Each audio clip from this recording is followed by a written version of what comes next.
Vamos a estar ahí en Apocalipsis, capítulo 3, los versículos 14 al 22. ¿Estamos todos ahí, hermanos? Apocalipsis, capítulo 3, los versículos 14 al 22. Y escribe al ángel de la iglesia en Laodicea: he aquí el Amén, el testigo fiel y verdadero, el principio de la creación de Dios, dice esto: yo conozco tus obras, que ni eres frío ni caliente. Ojalá fueses frío o caliente. Pero por cuanto eres tibio y no frío ni caliente, te vomitaré de mi boca. Porque tú dices: yo soy rico y me he enriquecido, y de ninguna cosa tengo necesidad. Y no sabes que tú eres un desventurado, miserable, pobre, ciego y desnudo. Por tanto, yo te aconsejo que de mí compres oro refinado en fuego, para que seas rico, y vestiduras blancas para vestirte, y que no se descubra la vergüenza de tu desnudez. Y unge tus ojos con colirio, para que veas. Yo reprendo y castigo a todos los que amo. Sé pues celoso y arrepiéntete. He aquí, yo estoy a la puerta y llamo. Si alguno oye mi voz y abre la puerta, entraré a él y cenaré con él y él conmigo. Al que venciere le daré que se siente conmigo en mi trono, así como yo he vencido y me he sentado con mi Padre en su trono. El que tiene oído, oiga lo que el Espíritu dice a las iglesias. Oremos. Padre Celestial, te damos como siempre muchas gracias por tu palabra que traes a nuestros oídos, y rogamos que sea tu Espíritu Santo dándonos el entendimiento, que nos ayudes a oír, a atender, Señor Dios, y que podamos ver tu gracia y misericordia, que podamos verte a ti, Señor Jesucristo. Te lo pedimos en Cristo Jesús. Amén. Podemos sentarnos, hermanos.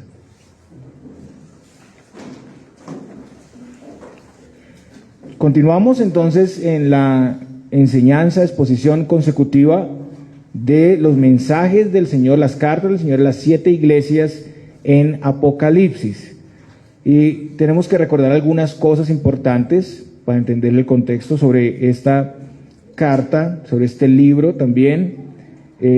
Y pues recordemos que el apóstol Juan es el autor del libro, y él estaba en la isla de Patmos, estaba preso ahí, exiliado por causa del Evangelio, y la isla era una isla cercana a la ubicación geográfica de todas las iglesias. Recordemos también que estas iglesias estaban ubicadas en Asia Menor, lo que hoy corresponde a Turquía. Y esas iglesias eran comunidades cristianas que eran contemporáneas al escritor, iglesias en las que el mismo apóstol Juan había servido, había estado ahí antes de su destierro a la isla de Patmos. Y es importante también saber que había más iglesias para el tiempo en que se escribió este libro, pero no están incluidas aquí, sino que estas 7 iglesias son representativas de la iglesia universal. O sea, este libro es para nosotros, estas cartas son para nosotros también como iglesia. El Señor se dirige a los creyentes de todos los tiempos. Y el propósito también es importante, el propósito del libro. Este libro tiene como propósito mostrar al pueblo de Dios que a pesar de todas las situaciones difíciles que tiene que enfrentar la iglesia en el mundo, Cristo siempre tiene el control, y Él ha vencido y Él vencerá. Y el día de hoy nos corresponde la última carta, la carta a la iglesia de Laodicea. Y como siempre es importante conocer algo del contexto de la ciudad, y como decía en las otras cartas, cuando exponíamos las otras cartas, es importante entender muy bien esos contextos, porque el mensaje está conectado con ese contexto, con todo lo que estaban viviendo estas personas en estos lugares geográficos específicos. Y la Odisea estaba ubicada en un lugar que se llama el Valle de Licos. Eso estaba a 69 kilómetros al suroeste de Filadelfia, 17 kilómetros al oeste de Colosas y casi 10 kilómetros de Hierápolis. En el libro de Colosenses encontramos estos 3 lugares. Si ustedes miran en Colosenses 4:13, ahí se habla de Hierápolis, para la Odisea en Colosenses 2:1, 4:13 al 16, y de Colosas en capítulo 1, versículo 2. La Odisea era la puerta de entrada a Éfeso, que era a su vez la puerta de entrada a Siria. Y a mediados del siglo III antes de Cristo se la conocía como Dióspolis, la ciudad de Zeus y Roas. Pero en el año 250 antes de Cristo, el gobernante sirio Antíoco II conquista la ciudad y le pone el nombre de Laodicea en honor a su esposa Laodicea. Los romanos entran en ese lugar en el año 133 antes de Cristo y convierten la ciudad en un centro judicial administrativo. Construyen un sistema de carreteras, mejoran la ciudad de Laodicea aumenta de tamaño y se convierte en el centro comercial principal, una ciudad que era muy próspera, muy influyente y sobresalía por algunas cosas. En primer lugar, el agua, su acueducto. Eso es muy importante con lo que dice la carta a ellos. El agua para la Odisea llegaba desde Hierápolis, estaba a 10 kilómetros y llegaba por medio de un acueducto y era una fuente de aguas termales que tenía propiedades medicinales. También era como un balneario para las personas de esos lugares. Otro punto importante, la lana y los telares. En cuanto a la economía, la Odisea sobresalía por esa producción de lana negra. Fabricaban con esa lana ropa común y ropa muy costosa. También sobresalían en el campo de la medicina. La ciudad tenía una escuela de medicina que se especializaba en los ojos y en los oídos. Y ellos desarrollaron un ungüento llamado el colirio que trataba la inflamación de los ojos y por ese ungüento llegaron a tener fama mundial en su momento. También esta región era muy próspera y sobresalía por la extracción de mucho oro. Pero pues no todo su historial era un historial de prosperidad, sino que Colosas había sufrido dos grandes catástrofes, dos terremotos. El primer terremoto en el año 17 después de Cristo, que como hemos visto en otras cartas a las iglesias, afectó a otros lugares también ahí, un terremoto devastador, y también ellos fueron liberados de impuestos o recibieron ayuda económica más bien para reconstruir la ciudad. También en el año 60 hubo un segundo terremoto que afectó muchísimo a la ciudad y el gobierno romano ofreció de nuevo ayuda financiera para reconstruir la ciudad, pero los padres de la ciudad decidieron no recibir la ayuda del gobierno romano porque tenían buenos recursos para reconstruirla. Y es más, ellos ayudaron a otras ciudades a ser reconstruidas porque eran muy ricos, tenían muchos recursos. En cuanto a la iglesia, sabemos que Epafras fue posiblemente el fundador, porque Epafras era el fundador de la iglesia en Colosas. En Colosenses 4:13, hablando de uno de estos líderes, de este líder, dice: porque de él doy testimonio de que tiene gran solicitud por vosotros y por los que están en la Odisea y los que están en Hierápolis. Entonces noten ustedes ahí los nombres de las iglesias en esa región, y por la cercanía con Colosas, entonces inferimos que Epafras pudo ser también el fundador de esta iglesia en la Odisea. Pablo también habla de los de la Odisea y Colosas. En Colosenses 2:1 dice: porque quiero que sepáis cuán gran lucha sostengo por vosotros y por los que están en la Odisea y por todos los que nunca han visto mi rostro. Parece que Pablo escribió una carta a esas personas de la Odisea. Algunos piensan que era la carta a los Efesios, pero no sabemos qué carta era, y si era otra carta, pues no la tenemos, no sabemos qué carta era, pero la escribió. Y en Colosenses 4, del 15 al 16, dice: saludad a los hermanos que están en la Odisea y a Ninfas y a la iglesia que está en su casa. Cuando esta carta haya sido leída entre vosotros, haced que también se lea en la iglesia de los laodicenses y que la de la Odisea la leáis también vosotros. Entonces Pablo quería que los de la Odisea leyeran la carta a los colosenses y que los colosenses leyeran la carta a los de la Odisea. Recordemos que estas cartas eran circulares, se leían en cada iglesia, iban pasando. Incluso las palabras en la carta de los Efesios, inicialmente, que dice en Éfeso, no aparecen en algunos manuscritos, sino que se le ponía el nombre de la ciudad y iba rotando por todas las iglesias. Entonces parece que eso era lo que sucedía aquí. Y parece que la iglesia se conformaba a las religiones alrededor, y además por su riqueza, por su prosperidad, vivían en una quietud. No hacían diferencia en el lugar. No se habla aquí de persecuciones de parte de los que están alrededor, ¿no? Ni de parte de los judíos ni de los gentiles. Y sí habían judíos en el lugar, porque en el siglo III antes de Cristo, Antíoco el Grande trajo 2000 familias judías de Babilonia a Lidia y Frigia. Y la Odisea acogió a muchas de esas familias, o sea, había judíos entre ellos, pero la iglesia sobresalía porque no tenía ninguna acción que les llevara a la persecución, o sea, estaba en silencio esa iglesia, no se hace mención ni tampoco entre los gentiles, ellos estaban como los de Sardis, ¿no? Entonces no había persecución porque no tenían influencia, no había tampoco, no se habla de falsos profetas como en las otras cartas, o sea que ellos pues no tenían, tal vez lo permitían, no tenían ningún disgusto con estas personas, estaban pasivos en esta sociedad, estaban como Sardis, una iglesia casi muerta. Eran ricos económicamente, pero pobres en buenas obras, pobres en vida espiritual, pobres en fervor por Cristo. Esas personas aparentaban vivir el cristianismo, pero habían sacado a Cristo y su provisión de sus vidas, y al pretender ser creyentes en ese estado tan terrible, estaban en completa miseria. Tenían que vencer sobre la autosuficiencia y salir de su tibieza, y la única manera es oír el llamado del Señor, aceptar su provisión y ser suplidos. No hay manera de vencer sin Cristo.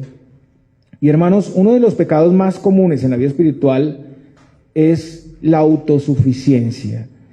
Y es el pensar que podemos excluir a Cristo, excluir su provisión y tener una fe firme y fructífera y creernos eso.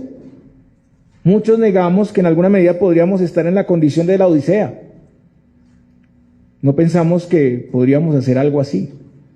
Pero esto es muy práctico, hermanos. Es básicamente no usar los medios que el Señor ha provisto, como la oración, la palabra y la iglesia. No vivir de acuerdo al llamado que el Señor ha hecho a su pueblo, con diligencia, en el servicio, con fervor, celo por el Señor, con arrepentimiento continuo. Y es básicamente como mantenerse a flote, pero sin ancla y estando a la deriva. Y viviendo así, pues llegamos a la tibieza, una vida que no está ni aquí ni allá, y una vida que no puede avanzar con éxito. El pasaje dice: y escribe al ángel de la iglesia en la Odisea, y aquí el amén, el testigo fiel y verdadero, el principio de la creación de Dios, dice esto. De nuevo, como en cada carta, vemos que el Señor escribe al ángel de cada iglesia, que como hemos estudiado, es el pastor o ministro posiblemente de cada iglesia, y quien transmite el mensaje a la congregación. Entonces Jesús da instrucciones a Juan para que escriba una breve carta, posiblemente al pastor de la iglesia en la Odisea. El mensaje pues no es directo a las personas, sino que el Señor toma en cuenta a sus instrumentos para enseñar, para transmitir. Ese es el rol de los ministros, comunicar fielmente la verdad de Dios a su pueblo. Ellos tienen la labor en cada iglesia en el mundo de enseñar la palabra inspirada al pueblo de Dios. En segundo lugar, tenemos el atributo de Cristo.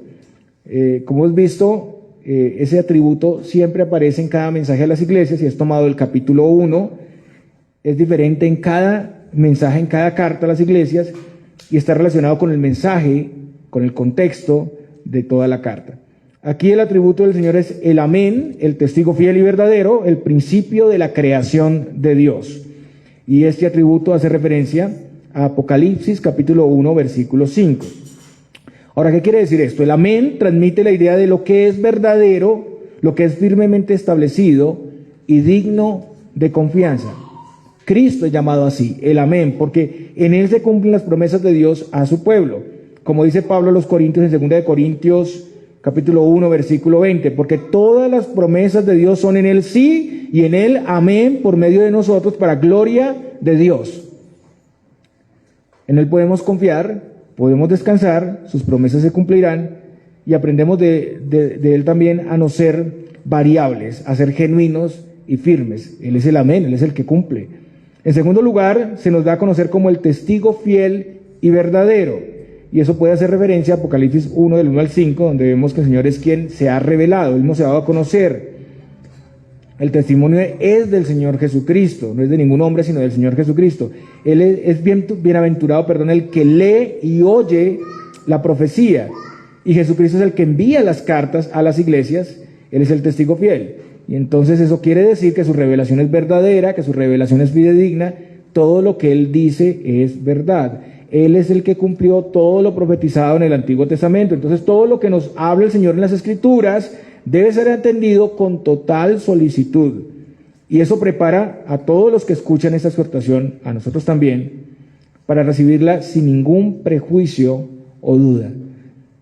Esto nos está preparando a nosotros para lo que va a decir el Señor. El Señor está diciendo aquí que Él no es variable, que Él dice la verdad, que Él es el testigo fiel. Su mensaje en las cartas y en todo el libro de Apocalipsis es fiel y verdadero. Eso tenemos que tenerlo en cuenta. Y también Él se presenta aquí como el principio de la creación de Dios. Y eso quiere decir que por medio de Él todas las cosas fueron creadas. Él es el Señor y amo de la creación, el autor y sustentador de la vida. No hay lugar para la autojactancia. Del Señor procede todo bien y beneficio, porque todo le pertenece a Él, todo es dado por Él. Él es el que debe ser glorificado. Además, todas las cosas fueron hechas para su servicio. La riqueza y bienestar que tienen los de la Odisea y que puede tener cualquier persona hoy, viene del Señor. En Romanos 11:36 leemos: porque de Él y por Él y para Él son todas las cosas, le sea la gloria por los siglos. Amén.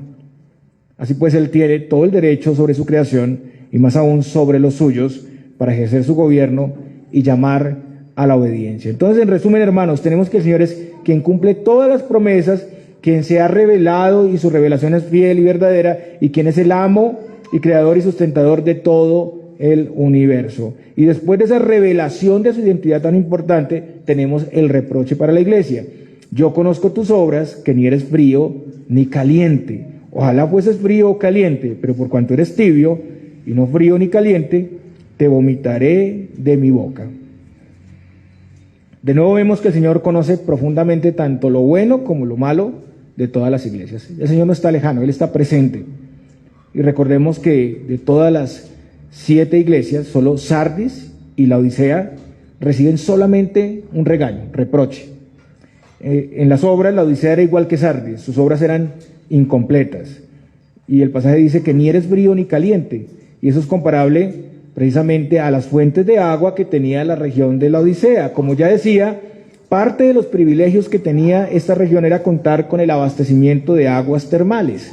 Noten cómo el Señor conecta esto con lo que les va a decir. Las fuentes termales, que estaban cerca, 10 kilómetros, en Hierápolis, y el agua llegaba hasta la Odisea, donde se le daba ese uso medicinal, pero cuando el agua hacía ese recorrido para llegar hasta la Odisea, llegaba tibia. Por el contrario, Colosas, a 18 kilómetros de distancia, sí tenía manantiales de agua fría. Entonces, la iglesia de la Odisea era como el agua que le llegaba, era una iglesia tibia, ni fría ni caliente. Y lo que vemos aquí es a personas que, a pesar que están en la iglesia, que participan de todas las cosas externas de la iglesia, en la práctica sus frutos no les muestran como creyentes, porque vacilan entre la vida cristiana y la vida del mundo. Fríos apunta a un estado de completa apatía al evangelio y sus llamados, un no creyente. Caliente apunta a una fe viva y verdadera. Suponemos que los antepasados habían sido fieles, pero ya sus descendientes actuales, aunque estaban en la iglesia, ya no lo eran. No tenían interés por profundizar en la palabra, tal vez ya ni la leían. No tenían tal vez interés por orar, no tenían interés en imitar a Cristo, por crecer en santidad, en vivir una vida de servicio para el Señor, en predicar el evangelio. No tenían interés en nada de esas cosas. No tenían un fervor y celo constante por Cristo y su reino. Para ellos todo era importante, todas estas cosas, pues hace parte de lo importante, pero no es fundamental, es secundario. Pero ellos mismos no se consideraban no creyentes. Ellos pretendían vivir como en un intermedio. No había un compromiso claro con Cristo y la vida de la fe. Su tibieza puede verse en que aun cuando conocen y escuchan constantemente las Escrituras se han vuelto apáticos, indiferentes, son despreocupados. Y aquí no se habla de perfección, sino de seguir y buscar la voluntad de Dios en su gracia, en su poder. No hay forma de ser diligente y fiel si solo simpatizamos con el Evangelio, si no hay un compromiso claro y firme con Cristo. Recordemos que el Señor se muestra como el amén, el que cumple las promesas, el fiel y verdadero. Todo esto encaja aquí, pero esas personas estaban de un lado a otro, no estaban viviendo a la altura de su llamamiento, de su vocación cristiana. Debería haber coherencia entre su profesión de fe y su vida. Querían mantener el título de creyentes mientras se aferraban a su propia capacidad y al mundo. Y no veían la diferencia. Ese es el problema, que no podían ver la diferencia. Incluso creían estar bien. Y después de esta evaluación tenemos el juicio del Señor. Pero por cuanto eres tibio y no frío ni caliente, te vomitaré de mi boca. Recordemos que las aguas termales, además de llegar tibias a la Odisea, por el carbonato de calcio que tenían, al tomarlas, producían náuseas. De la misma manera, los creyentes de apariencia, sin obras que sean agradables a Dios, los creyentes de nombre, provocan el repudio de Cristo. ¿Qué quiere decir esto, hermanos? Pues el Señor no acepta este tipo de cristianismo pasivo, de nombre, de apariencia, un cristianismo nominal. ¿Y por qué no lo acepta? Porque realmente es un engaño. Pero hermanos, aquí hay un llamado preventivo. En el original la idea es que el Señor está a punto de vomitarlos, a punto de expulsarles. Esa es como la idea. O sea que esto es un llamado al arrepentimiento. El Señor ha saboreado las obras inconstantes, incompletas, variables, y las ha encontrado nauseabundas. No puede tolerarlas. Si no se arrepienten, el Señor los vomitará de su boca. Ese es el punto final a donde podrían llegar.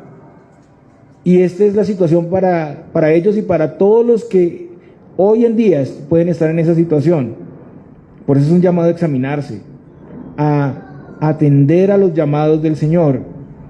Hay que examinar nuestra cosmovisión, nuestras obras, nuestra sinceridad y compromiso. Debemos preguntarnos si estamos adaptando el cristianismo para que encaje con nuestra visión individual de la vida. En el libro de Santiago, Santiago capítulo 3, los versículos 11 al 13, leemos lo siguiente. ¿Acaso alguna fuente hecha por una misma abertura, agua dulce y amarga? Hermanos míos, ¿puede acaso la higuera producir aceitunas o la vid higos? Así también ninguna fuente puede dar agua salada y dulce. ¿Quién es sabio y entendido entre vosotros? Muestre por la buena conducta sus obras en sabia mansedumbre. Muy bien, hermanos, ahora el Señor pasa a diagnosticar la razón de esa tibieza. Porque tú dices, yo soy rico y me he enriquecido y de ninguna cosa tengo necesidad, y no sabes que tú eres un desventurado, miserable, pobre, ciego y desnudo. El diagnóstico del Señor es que estas personas se habían vuelto tibios porque se habían tornado autosuficientes. Noten ustedes, esta fue la causa de su tibieza. Ahí empezó su tibieza, cuando empezaron a pensar que ellos podían hacer las cosas sin Cristo, por ellos mismos. El pasaje hace referencia a Oseas 12:8, que dice, Efraín dijo, ciertamente he enriquecido, he hallado riqueza para mí, nadie hallará iniquidad en mí, ni pecado en todos mis trabajos. Es grave cuando alguien afirma esto. Aquí encontramos un gran contraste también con la iglesia de Esmirna, donde dice, yo conozco tus obras y tu tribulación y tu pobreza, pero tú eres rico, y la blasfemia de los que se dicen ser judíos y no lo son, sino sinagoga de Satanás. Los de Esmirna tenían pobreza, pero el Señor los califica como ricos. Y los de la Odisea se creían ricos, pero el Señor los califica como pobres o miserables. La palabra rico puede apuntar aquí a posesiones materiales y espirituales. Aquí la idea es autosuficiencia material y espiritual. Sabemos que la ciudad de la Odisea era rica, y es posible que esta sea una frase, sea un dicho que tenían las personas de la Odisea: soy rico y no necesito nada. Era como un dicho que se volvió común y todo el mundo lo repetía, un dicho proverbial de los ricos. El punto es que el Señor le atribuye este dicho a los cristianos de la Odisea, Y por un lado esto muestra que ellos se habían conformado a esa sociedad y estaban aplicando los mismos principios y dichos en la vida de la fe. Entonces ellos se jactaban de su autosuficiencia, de su capacidad. Recordemos que en el segundo terremoto la ciudad rechazó la ayuda de Roma y más bien ellos ayudaron a otros. Es lo mismo. Y el Señor está comparando aquí esta acción de rechazar la ayuda. Ustedes se creen ricos, tanto que no necesitan ayuda mía. Rechazan la ayuda.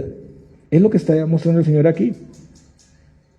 Estaban rechazando el apoyo y edificación de Cristo para sus vidas espirituales y pretendían ser creyentes. Creían que su tibieza espiritual era su riqueza y no su pobreza. Pero la catástrofe del pecado no puede ser reconstruida por ningún ser humano, sino solo por Cristo. Ese es el principio, mis hermanos. Y también eran muy desagradecidos, no reconocían que también lo material venía del mismo Señor, que todo lo que ellos tenían, que de verdad tenían riqueza, venía del Señor, tanto material como espiritual. El Señor se presenta aquí precisamente como el creador, dueño de todas las cosas. Noten lo que dijo al principio, Él es el creador de todas las cosas. Le está diciendo a ellos, no se jacten, yo soy el dueño de todo, el dueño del oro. Ustedes se creen ricos, pero yo soy el dueño de todo. Y hermanos, como criaturas y como creyentes sabemos que somos completamente dependientes del Señor. Lo que pasa es que a veces en la práctica pues no lo hacemos, no dependemos, no oramos, no descansamos en el Señor, en sus promesas, ni agradecemos constantemente por sus beneficios. No nos detenemos ni siquiera a considerar las pequeñas cosas que vienen de Él y que tenemos que dar gracias. Estamos en una batalla de ambiciones, de codicias, y alcanzamos, pero no tenemos, ¿cierto? Realmente no somos felices con lo que tenemos. Llegamos a conseguir lo que tenemos y cada vez eso es más vacío y queremos algo más y algo más y algo más. Y vivimos insatisfechos, pero no nos debemos dar gracias por lo que ya está y que es un privilegio. Entonces los de la Odisea verdaderamente no son ricos, sino que en su autosuficiencia son desventurados, miserables, pobres, ciegos y desnudos. No hay forma más clara de definir a una persona que no tiene nada. Desventurados es traducido como dignos de lástima. Están equivocados, se creen lo que no son y no tienen. Y así solo tendrán pérdida. Toda persona sin Cristo está perdida. Miserables, están espiritualmente en quiebra. Sin Cristo solo hay miseria absoluta. Ciegos, la autosuficiencia no los deja ver. No pueden ver su condición espiritual, no pueden ver la provisión de Cristo, no pueden ver el camino correcto. Desnudos, son incapaces de cubrir su vergüenza. Están desprovistos de la vestidura renovada de la santidad, del nuevo hombre. O sea, no pueden vivir y crecer en santidad. Su pecado es evidente. Creían que no tenían necesidad de nada, que ya tenían por su cuenta buenas obras, santidad y visión espiritual. O sea, estaban tan confiados en que ya tenían todo lo necesario para la vida espiritual que ya no necesitaban ir a Cristo. Llegaron a creer que ya no necesitaban sus provisiones en el Evangelio. Y con esto estas personas habían cerrado la puerta a Cristo. Habían dejado fuera a su verdadero proveedor. Habían excluido a Cristo. Se habían vuelto totalmente entonces ineficaces como iglesia. En Juan 15:5, el mismo apóstol Juan dice: yo soy la vid, vosotros los pámpanos. El que permanece en mí y yo en él, este lleva mucho fruto, porque separados de mí nada podéis hacer. Nada. No un poquito, no, nada podéis hacer separados de mí. Ellos debían vencer la autosuficiencia y acudir con urgencia a Cristo, que es la fuente de vida para los creyentes. Solo permaneciendo en Él se puede tener fruto, hermanos. Hermanos, la razón por la que muchos viven en la tibieza es porque se han alejado del Señor y han confiado en su propia capacidad humana. Ese es el punto. Se han acostumbrado a un estilo de vida religioso y creen que espiritualmente están muy bien. Piensan que con solo ocupar un lugar en la congregación, conocer algunas doctrinas, algunas palabras claves y aplicar ciertos conductos religiosos es suficiente. Pero poco a poco se van olvidando de su propia identidad y dejan de tener comunión con el Señor. Y ahora, hermanos, tenemos el consejo del Señor. Versículo 18. Por tanto, yo te aconsejo que de mí compres oro refinado en fuego para que seas rico, y vestiduras blancas para vestirte, y que no se descubra la vergüenza de tu desnudez, y unge tus ojos con colirio para que veas. Estas palabras de instrucción muestran precisamente que hay esperanza todavía, que aún ellos están, aunque están en tibieza, están en una situación donde pueden ser restaurados. Y comprar del Señor es el lenguaje del mercado, que era común. Recordemos que era un lugar muy comercial. El Señor les invita a comprar del almacén de su provisión. Pero nosotros sabemos, hermanos, que todo lo que tenemos como cristianos viene por gracia, como dice Isaías 55:1. A todos los sedientos venid a las aguas, y los que no tienen dinero, venid, comprad y comed, venid, comprad sin dinero y sin precio vino y leche. ¿Por qué gastáis el dinero en lo que no es pan y vuestro trabajo en lo que no sacia? Oídme atentamente y comed del bien, y se deleitará vuestra alma con grosura. Entonces es gratis este ofrecimiento del Señor. Ellos han sido autosuficientes para ser ricos, ellos han invertido sus vidas en la riqueza temporal e insatisfactoria, y ahora el Señor les llama a depender de Él, comprando oro refinado en fuego para ser verdaderamente ricos. Y el punto, hermanos, es que es gratis porque alguien ha pagado. Cristo ya ha pagado el precio de esa provisión. Solo Él puede tener la riqueza espiritual, y cuando se viene a Él necesitados como mendigos, Él nos provee de esa riqueza.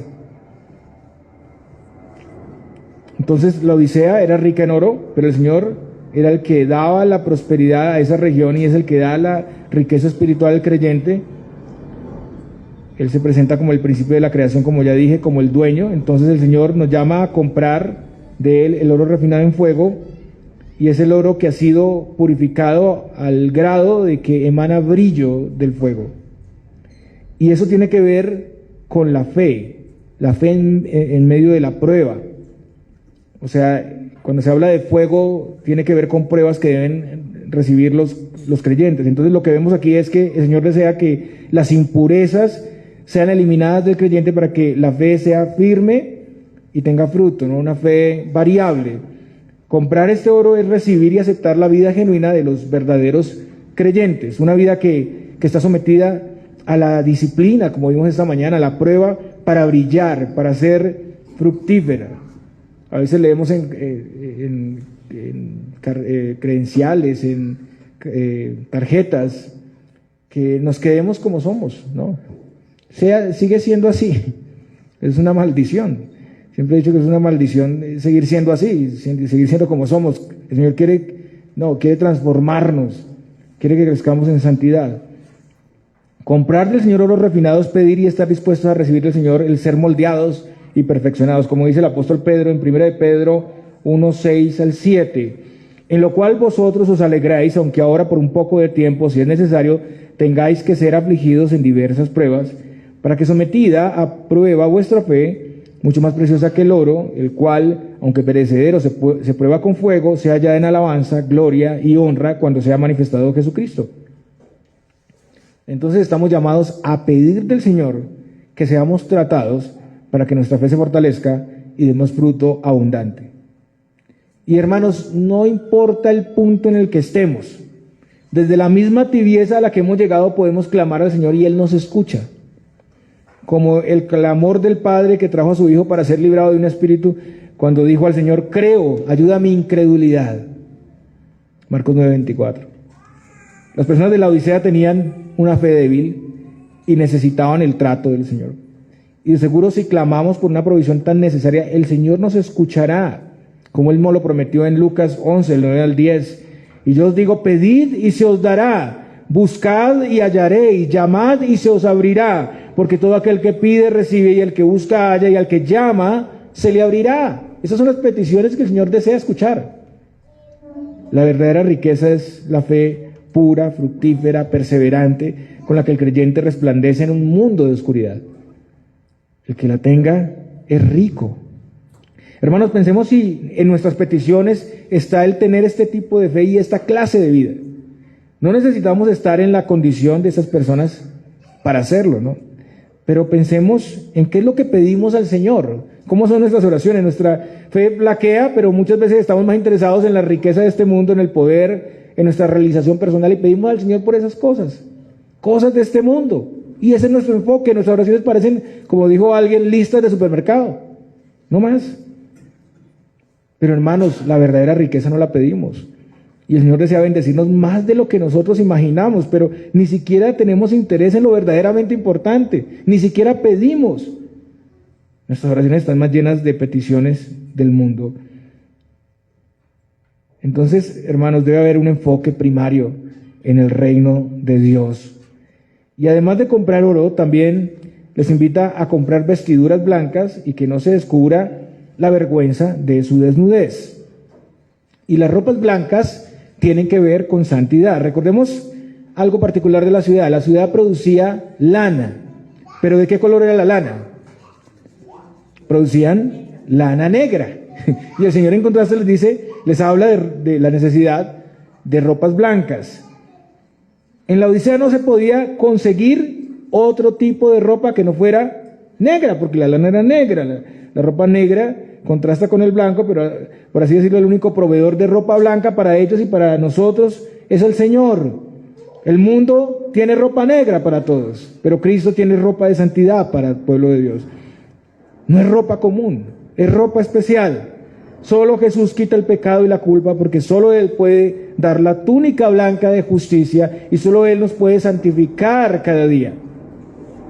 Las personas de la Odisea deben dejar su vestido de tibieza, de pecado, y ponerse la túnica de salvación y la túnica de santificación. Una vida recubierta completamente de Cristo y su gracia. Hermanos, la vestidura de Cristo, en contraste con la vestidura negra, es la única que nos libra de la vergüenza de nuestros pecados para siempre. Sin la vestidura de Cristo, nuestros pecados nos acechan, nos acusan, están al descubierto. Los laodicenses debían acudir a Cristo constantemente y recibir de Él el perdón. Y lo mismo nosotros, hermanos. Incluso hoy venimos y tenemos un tiempo juntos pidiendo perdón al Señor, suplicando su misericordia, y estamos renovando esa vestidura blanca de Cristo. Nos está renovando más bien. Los creyentes en la Odisea no podían vestirse como el resto de la sociedad, como el mundo en tinieblas. No podemos conformarnos a la vida pecaminosa e infructífera y muerta de este mundo. Esas personas no estaban usando los medios que Dios les había dado para crecer y avanzar en la fe. El pecado estaba ganando un lugar en su vida y era visible. Y como vimos ahora en el llamado al arrepentimiento, Efesios 4, 22 al 24 dice: en cuanto a la pasada manera de vivir, despojados del viejo hombre que está viciado conforme a los deseos engañosos, y renovados en el espíritu de vuestra mente, y vestidos del nuevo hombre creado según Dios en la justicia y santidad de la verdad. Ese ejercicio de despojarnos, renovar nuestra mente, vestirnos del nuevo hombre, pues hermanos, no es opcional. Es el fruto natural de una persona que nació de nuevo. La tibieza implica permitir el pecado, no reconocerlo, no confesarlo, no apartarse de él y pretender estar bien. Y lo que pasa, hermanos, es que muchos con el tiempo cesan de examinarse, dejan de confesar sus pecados, dejan de venir a Cristo para pedir perdón. Y si los confiesan, se vuelve algo mecánico y no se apartan nunca. Siendo algo mecánico, no se apartan nunca del pecado, no buscan la restauración, no se esfuerzan en tomar del Evangelio esos preciosos remedios de Cristo para tratar cada área específica, y por eso viven en un fracaso espiritual y su pecado siempre es evidente. Comprar ropa blanca de Cristo implica aplicar el Evangelio a nuestra vida para crecer en santidad. Y el pasaje también dice: y unge tus ojos con colirio para que veas. De nuevo, recordemos otra de las cosas famosas allá en la Odisea, el colirio. ¿Se acuerdan? Una escuela de medicina que tenían para tratar la ceguera. Y para eso usaban la piedra frigia, se convertía en polvo y con eso preparaban el ungüento y curaban enfermedades de los ojos. Los laodicenses estaban orgullosos de su escuela de medicina, estaban confiados en curar la ceguera. Y seguramente pues no tenían problemas físicos de visión. Pero el Señor les muestra aquí que su problema está más allá de lo físico. Ellos tienen ceguera espiritual y necesitan urgente un tratamiento especial que solo puede venir del Señor. Nadie en la Odisea con ese ungüento podía darles visión espiritual. Por más pomada que se echara en los ojos, no podía tener visión espiritual. Solo la pomada que da Cristo, solo el ungüento de Cristo, su gracia, puede dar la visión espiritual. La única manera es venir a Cristo y pedir su luz para poder ver la vida cristiana correctamente, pero venir sin presunción de ver. Venir en dependencia, en humildad. Solo el Señor puede dar esa luz y claridad a los suyos. También, como ustedes saben, la palabra de Dios es luz. Pedro dice que la palabra es como una antorcha que alumbra en lugar oscuro y que debemos estar atentos, parafraseando lo que dice Pedro. Entonces, para aplicar el colirio de Cristo podemos ir en dependencia del Señor constantemente a su palabra y recibir esa luz para poder ver. Noten que esto es muy práctico. Es ir a la palabra. Y viendo podremos caminar sin fluctuar por el camino que el Señor ha trazado para nosotros. Los laodicenses pensaban que tenían vista espiritual, pero estaban ciegos, y estaban ciegos porque pretendían ver lo espiritual con sus propios ojos. Y hermanos, tratar de discernir, entender los caminos de Dios por cuenta propia es imposible. Sin la guía del Señor, todo estará nublado, todo estará confuso.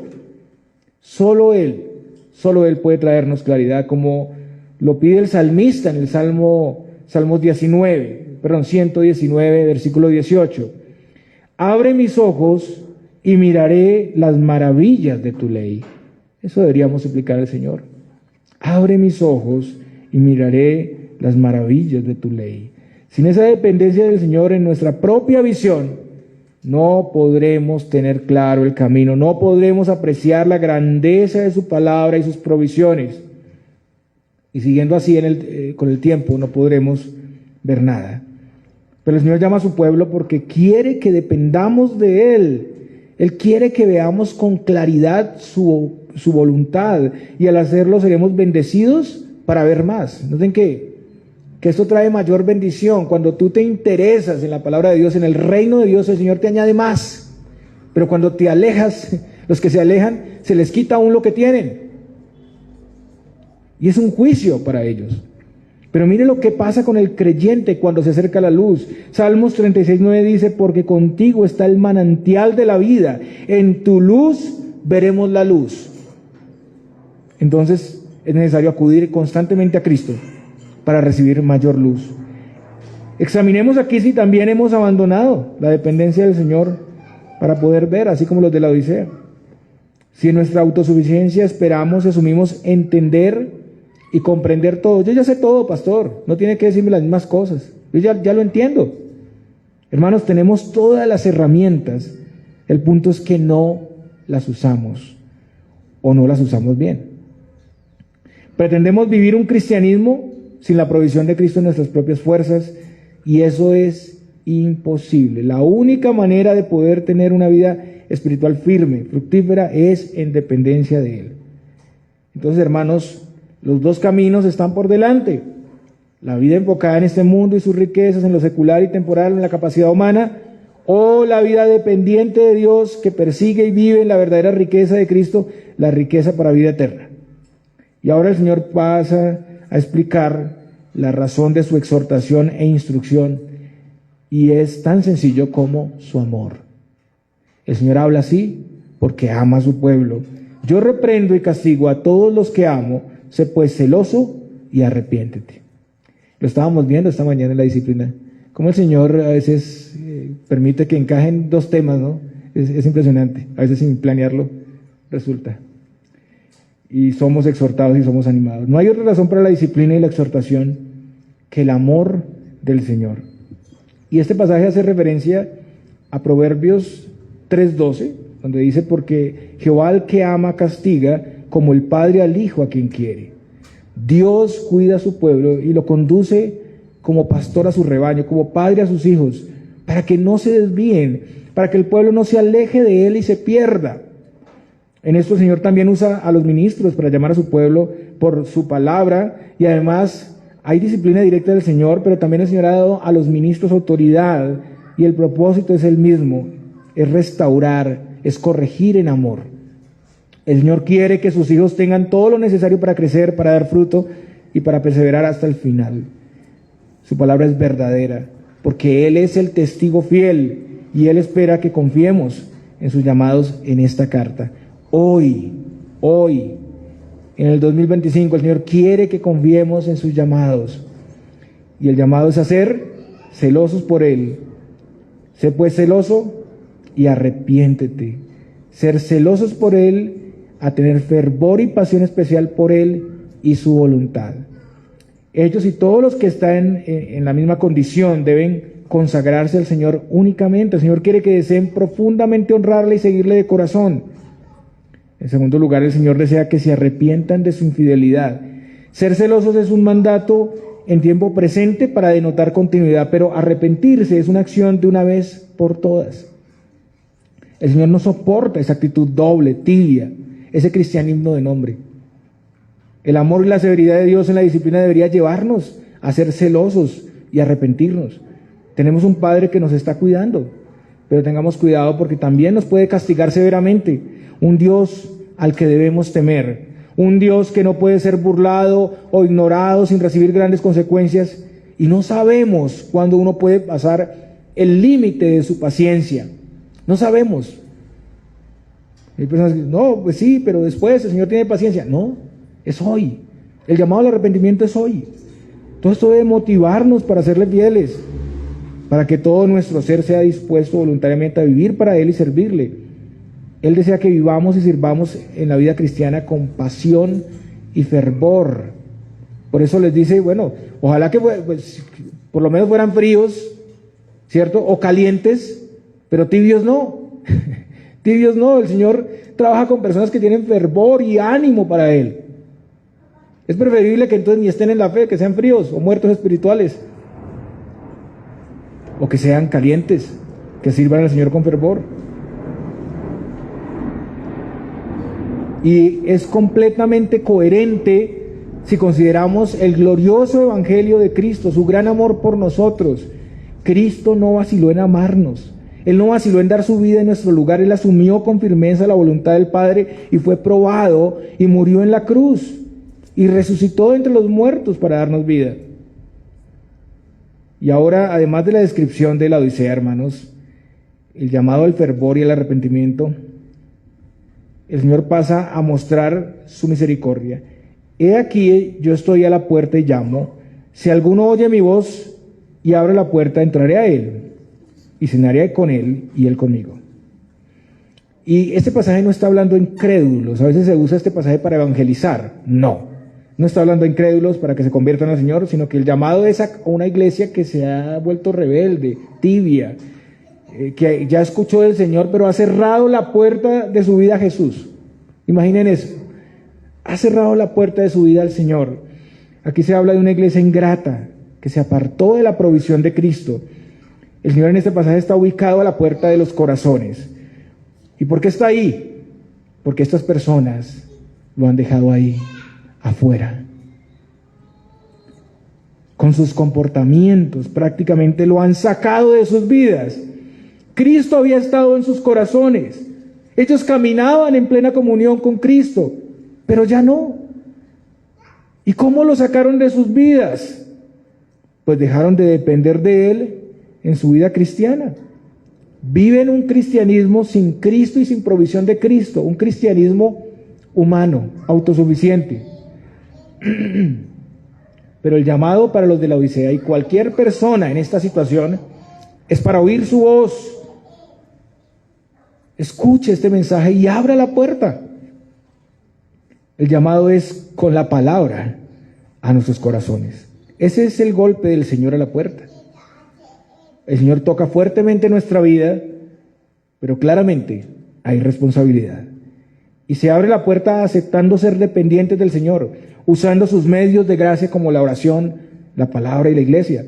Toda la palabra expuesta en todos los tiempos al pueblo de Dios, ese es el llamado para abrir la puerta, para atender. Al hacerlo, el Señor enriquece al creyente, le santifica cada vez más y más, le da más luz, le da más claridad para caminar hacia Él. Pero hay que atender su mensaje, hay que oír su voz, hay que actuar, hay que salir de ese círculo vicioso. Y es una determinación, la determinación de acudir continuamente al Señor en oración. La determinación de profundizar más en su palabra, aprovechar cada oportunidad para estudiarla más. La determinación de participar con temor y temblor del culto de adoración. La determinación de servirle, la determinación de luchar contra el pecado y crecer en santidad. La determinación de ser sus testigos. La determinación por vivir completamente para Él. Y en ese llamado, el Señor es misericordioso con su pueblo y su paciencia es muy grande. Pero hermanos, solo los verdaderos creyentes van a oír y van a actuar. O sea, van a escuchar el llamado a la puerta y van a acudir a la puerta para que Jesús entre. Ellos y nosotros debemos responder. Y pareciera que Jesús fuera el invitado y los laodicenses el anfitrión, porque está tocando la puerta, ¿cierto?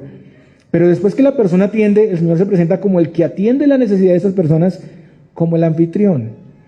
El pasaje dice, entraré a Él y cenaré con Él y Él conmigo. O sea, el Señor desea comunión en esa gracia. Y ahí es donde hay provisión y bendiciones abundantes. Él entrará a nosotros, Él tendrá un lugar en nuestra vida y hermanos, aquí debemos examinar nuestras vidas. Muchos tal vez estén en esta situación. Han caído en la autosuficiencia y han dejado al Señor fuera de su vida para crecer y vivir en la vida cristiana. Se mantienen en la situación, no se declaran abiertamente no creyentes, pero han dejado su fervor, su diligencia y solo cumplen religiosamente con cosas externas. Quieren tener vida espiritual, pero viven en derrota. No pueden vivir en libertad, no experimentan gozo y paz. Y otros tal vez pueden estar dando pequeños pasos hacia ese estado. Y esa enseñanza es correctiva y es preventiva para todos, hermanos. Esta enseñanza nos muestra el gran amor del Señor por nosotros y su instrucción, pero también revela nuestra condición. Y hermanos, nos asombra. ¿Cómo pueden los creyentes caer en esta situación? ¿Cómo empiezan a vivir un cristianismo sin Cristo y su provisión? Y la verdad es que esto no inició así.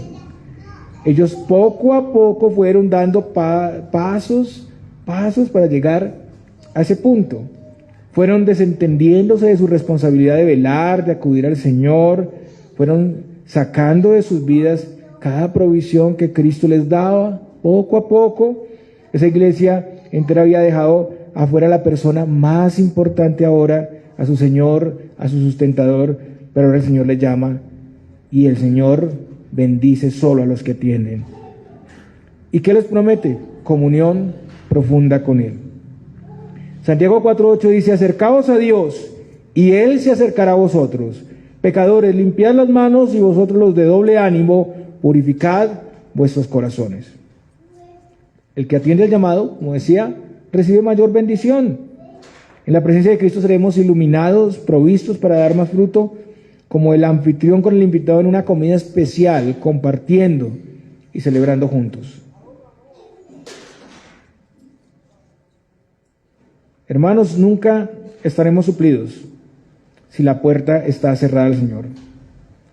Y el punto es que terminamos a veces romantizando esto, ¿no? El Señor a la puerta y llama y abre el corazón, pero no vemos el atender a la puerta como acciones puntuales que tenemos que hacer, que tenemos que implementar. Nos aislamos del Señor, nos aislamos de las provisiones y pensamos que con solo decir que amamos al Señor y somos cristianos, pues ya estamos bien, pero el Señor es celoso y Él quiere todo de nosotros, fervor profundo. El versículo 21 dice, al que venciere le daré que se siente conmigo en mi trono, así como yo he vencido y me he sentado con mi Padre en su trono. De nuevo vemos aquí la responsabilidad. Hemos sido salvados por el Señor, pero como fruto hay acciones que los creyentes deben hacer. Ellos tenían que vencer. ¿Vencer sobre qué? Sobre la tibieza, la autosuficiencia espiritual y material y la conformidad al mundo. Y debían vencer no solamente por un momento, sino hasta el final. Ya Cristo ha vencido sobre todo eso pero Él nos llama a ser partícipes con Él de su victoria, a vencer con Él. Los que viven así son los vencedores. Solo ellos estarán en una posición privilegiada con Cristo en su reino. Y serán invitados a estar con Él en su gobierno, como dice Daniel 7:27, y que el reino y el dominio y la majestad de los reinos debajo de todo el cielo se ha dado al pueblo de los santos del Altísimo, cuyo reino es reino eterno, y todos los dominios le servirán y obedecerán. Esa promesa, aunque inicia ahora con el reino de Cristo, tiene su cumplimiento pleno al final de los tiempos. Y lo tremendo es que el Señor es quien ha vencido perfectamente y Él nos hace partícipes de la victoria. O sea, todos por gracia y misericordia. ¿Qué mayor riqueza que tener al Señor de señores y al Rey de reyes, el dueño de todas las cosas, de nuestro lado, con nosotros? Si lo tenemos a Él, lo tenemos todo, hermanos. Y el mensaje termina con el llamado a oír, porque es muy importante oír, atender a la puerta, ahora oír. El que tiene oído, oiga lo que el Espíritu dice a las iglesias. Esto es para usted y para mí. Es la palabra de Cristo y el Espíritu para las iglesias. No solamente en Asia Menor, para esas iglesias que estaban ahí, no solamente para la Odisea, sino para la iglesia en todos los tiempos. Y el que tiene oído es el que es tratado por el Señor. Son los que pueden oír y actuar. Y es un mensaje para la iglesia. El Señor llama a su pueblo de manera preventiva, pero también hace el llamado a la Odisea, a quienes han cerrado totalmente la puerta al Señor. Y todos debemos escuchar, porque Él es el testigo fiel, Él es el verdadero, sus palabras son fidedignas. Entonces estamos llamados a buscar esa verdadera riqueza espiritual en Él y solo en Él, dependiendo de sus medios, dependiendo de sus provisiones, a vivir de acuerdo a nuestra real identidad como creyentes, como vivos de entre los muertos. Examinemos, hermanos, tal vez puede pasar que no estemos exactamente en la misma condición, pero podemos estar dando pasos hacia esa condición. Podemos haber reemplazado la provisión de Cristo por nuestra capacidad, por la realización de este mundo.